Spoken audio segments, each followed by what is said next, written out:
बिस्मिल्लाहिर्रहमानिर्रहीम। आज हम डेवलपमेंट ऑफ स्पाइनल कॉर्ड को स्टार्ट करेंगे। पहले मैं चीज़ें रिवाइज़ करा देती हूँ जो मैं पहले बता चुकी हूँ। ये जो है एक्टोडर्म दिखाई हुई है ग्रीन कलर से, उससे नीचे जो है नोटोकॉर्ड, साइड्स पे जो है मेसोडर्म और नीचे एंडोडर्म। इसकी डेवलपमेंट पहले बता चुकी हूँ। अब आगे क्या होता है, यहाँ पे ये जो नोटोकॉर्ड बनी हुई है, यहाँ पे ये फैक्टर्स रिलीज़ कराती है जो ऊपर वाली एक्टोडर्म की जो लैटरल एजेस हैं इसको स्टिमुलेट करती है कि ऊपर की तरफ एलिवेट करें। लैटरल एजेस जब ऊपर की तरफ एलिवेट करते हैं तो ये चीज़ नीचे ग्रूव बना देती है, ठीक है, जिसे हम कहते हैं न्यूरल ग्रूव। बाद में दोनों एंड जो है दूसरे के साथ मिल जाते हैं और नीचे ये चीज़ ट्यूब की फॉर्म में हमारे पास आ जाती है। इस चीज़ को हम बोलते हैं न्यूरल ट्यूब।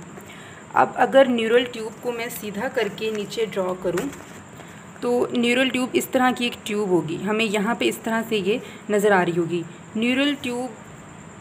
अब यहाँ पे क्या होता है, मेसोडर्म जो यहाँ साइड पे होती है ना, उसने यहाँ पे सोमाइट्स बनाए होते हैं, ठीक है, साइड्स पे न्यूरल ट्यूब के सोमाइट्स बनाते हैं क्यों। अब सोमाइट फोर्थ सोमाइट है ना, इससे ऊपर वाले जो न्यूरल ट्यूब होगी वो ब्रेन में डेवलप होती है और इससे नीचे जो है वो स्पाइनल कॉर्ड के अंदर डेवलप होती है। तो आज क्योंकि हमारा टॉपिक स्पाइनल कॉर्ड है तो हम इस रीजन पर फोकस करेंगे और इसका ही क्रॉस सेक्शन लेंगे। अगर अब आप यहाँ पे ये बात नोटिस करें कि यहाँ पे ये कोलमनर सेल्स थे, ये जो एक्टोडर्म थी हमारी कोलमनर सेल्स थी और इसी से हमारे पास ये डिराइव हुआ है। इसका मतलब है कि ये जो न्यूरल ट्यूब है यहाँ पे भी कौन से सेल्स होंगे, कोलमनर सेल्स होंगे। तो इनिशियली जो है ना, हाँ, मैं यहाँ पे ये ड्रॉ करने लगी हूँ इसका एक क्रॉस सेक्शन। ये क्रॉस सेक्शन मैंने यहाँ पे ड्रॉ कर लिया। अगर ये दरमियान में इसका ल्यूमन है और ये साइड पे जो है वो थिकनिंग है इसकी, ये कौन से सेल्स होते हैं, यहाँ पे कोलमनर सेल्स होते हैं, ठीक है, ये कोलमनर सेल्स होते हैं पहले। उसके बाद ये कोलमनर सेल्स बन जाते हैं स्यूडो स्ट्रेटिफाइड कोलमनर सेल्स, ठीक है। पहले कोलमनर होती हैं, देन ये कन्वर्ट हो जाते हैं स्यूडो स्ट्रेटिफाइड कोलमनर सेल्स। इनकी जो है ना यूँ ग्रोथ आहिस्ता आहिस्ता होती रहती है क्योंकि कंटिन्यूस इनकी प्रोलिफरेशन हो रही है और इसकी थिकनिंग जो है वो कंटिन्यूसली इंक्रीज़ होती रहती है। जब इसकी थिकनिंग काफ़ी ज़्यादा हो जाती है, मैंने पूरा नहीं बनाया लेकिन पूरी इसकी थिकनिंग हो जाती है, तब ये क्या करता है, एक न्यू टाइप के सेल्स को यहाँ पे प्रोड्यूस करवाता है। यहीं से इसी न्यूरो एपिथेलियम से ही न्यू टाइप के सेल्स यहाँ पे बनते हैं जिसे हम बोलते हैं न्यूरोब्लास्ट। न्यूरोब्लास्ट पहले क्या सिंथेसाइज होती हैं कि यहाँ पे ये अगर न्यूरोब्लास्ट है तो इसकी यहाँ से डेंड्राइट जो है ना वो ल्यूमन की तरफ जा रहे होते हैं, ठीक है। इसकी जो डेंड्राइटिक आर्बोराइजेशन हम इसे कहते हैं, या इस कंडीशन के अंदर हम इसे बोलेंगे कि ट्रांजिएंट डेंड्राइट है। ट्रांजिएंट क्यों बोलते हैं, क्योंकि इन डेंड्राइट्स ने फिर ख़त्म हो जाना होता है, ठीक है। ट्रांजिएंट डेंड्राइट यहाँ पे इसके बने होते हैं इनिशियल कंडीशन के अंदर। बाद में ये इस तरह से ये सेल्स ना बने काफ़ी ज़्यादा बनते हैं, ठीक है। ये इस तरह से काफ़ी सेल्स यहाँ पे बनते रहेंगे।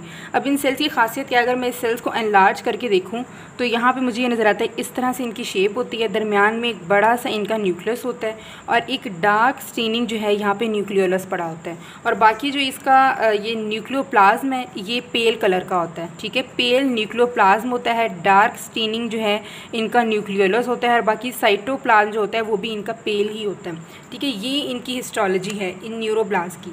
न्यूरोब्लास्ट इस तरह से बनते रहेंगे। उसके बाद ये न्यूरोब्लास्ट सेल जो है इनकी ज़्यादा प्रोलिफरेशन होती है, इतनी ज़्यादा प्रोलिफरेशन होती है कि यहाँ पे जो है ना इस तरह से अगर मैं इनको इस डॉट्स के फॉर्म में शो करूँ तो इनकी थिकनिंग काफ़ी ज़्यादा बढ़ना शुरू हो जाती है।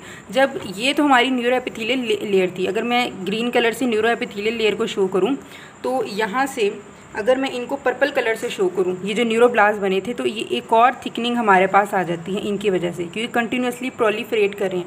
तो जो न्यू थिकनिंग हमारे पास डेवलप हुई है ना, इस लेयर को हम कहते हैं मेंटल लेयर, ठीक है। इसको हम क्या बोलेंगे, mental layer. Mental layer actually ये grey matter of the spinal cord इसने बनाना होता है। अब यहाँ पे जो मैंने आपको बताया था ये बने किस तरह से हैं, यहाँ पे ये वाले सेल्स बने थे ना, न्यूरोब्लास्ट हमारे पास आए थे। न्यूरोब्लास्ट पहले जो है इस तरह से इनकी ट्रांजिट डेंड्राइट होते हैं यहाँ पे। उसके बाद ये जब ये मेंटल लेयर बन जाती है तो यहाँ पे ये ए पोलर बन जाती है। इनके जो सारे इनके ये होती हैं प्रोसेसेस होते हैं वो ख़त्म हो जाते हैं। फिर इनके प्रोसेसेस ख़त्म होने के बाद जब और प्रोलिफरेशन बढ़ती जाती है, ये सारी मेंटल लेयर पर्पल कलर से मैं शो कर रही हूँ, ठीक है। ए पोलर हो जाते हैं। ए पोलर होने के बाद ये बाई पोलर फॉर्म के अंदर आ जाते हैं, ठीक है, दो पोल्स इनके बन गए।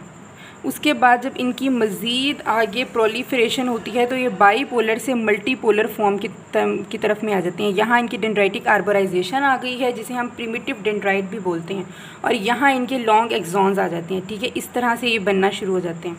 अब सारी जगह पे ना यही वाले आ जाएंगे, ठीक है।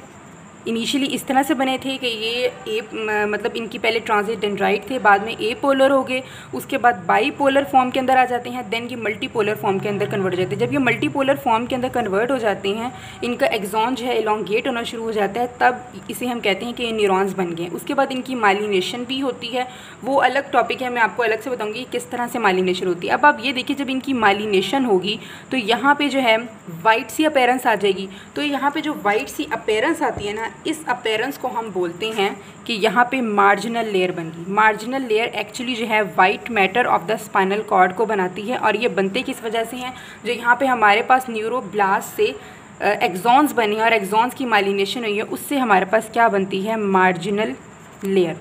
ठीक है, ये बात यहाँ पे क्लियर हो गई। यहाँ पे जो है बहुत गंद मच चुका है, मैं आपको अलग डायग्राम यहाँ पे नीट से बना के देती हूँ। किस तरह से है कि अगर हम ये कहें कि ये जो ग्रीन कलर से है, ये हमारे पास कौन सी लेयर है, न्यूरो एपिथेलियम की लेयर है। न्यूरो एपिथेलियम से जो है एक और लेयर बनी है, ठीक है, जिसको मैं पर्पल कलर से शो करने लगी हूँ। न्यूरोब्लास्ट बने, यहाँ पे न्यूरोब्लास्ट से एक और लेयर बन गई, जिसको हम कहते हैं कि ये हमारी क्या बन गई है, मेंटल लेयर। ठीक है, मेंटल लेयर जिसने grey matter of the spinal cord को बनाना होता है। तो ये हमारी मेंटल लेयर बन गई, और मेंटल लेयर से जो ये न्यूरॉन्स के अंदर कन्वर्ट होगी और यहाँ से जो एक्सॉन्स इसके निकलेंगे, इससे हमारे पास एक और लेयर बन जाती है, जिसको हम कहते हैं marginal layer of the spinal cord. इस तरह से स्पाइनल कॉर्ड की कितनी लेयर्स बन गई, 3 लेयर्स हमें नज़र आ जाती हैं। लेकिन ये एक्चुअली जो थिकनिंग हो रही होती है मेंटल लेयर की, वो इतनी सिंपल नहीं होती कि गोल गोल अंडे यहाँ पे बनते जाएँ, बल्कि इसकी थिकनिंग वेंट्रल और डॉर्सल जोन के अंदर ज़्यादा हो रही होती है, और बाकी रूफ और फ्लोर वाले रीजन के अंदर इसकी कम हो रही होती है। तो यहाँ पे मैं ये बनाने लगी हूँ। पहले मैंने यहाँ पे यह बनाई इसका जो सेंट्रल वाला रीजन। अच्छा, साथ साथ हम इसके सेंट्रल वाले रीजन की भी देख लेते हैं किस तरह से डेवलपमेंट होती है। यहाँ पे जो है ना, ये अगर मैं कनाल की बात करूँ, ये मैं बात करूँ कि ये इसका ल्यूमन है।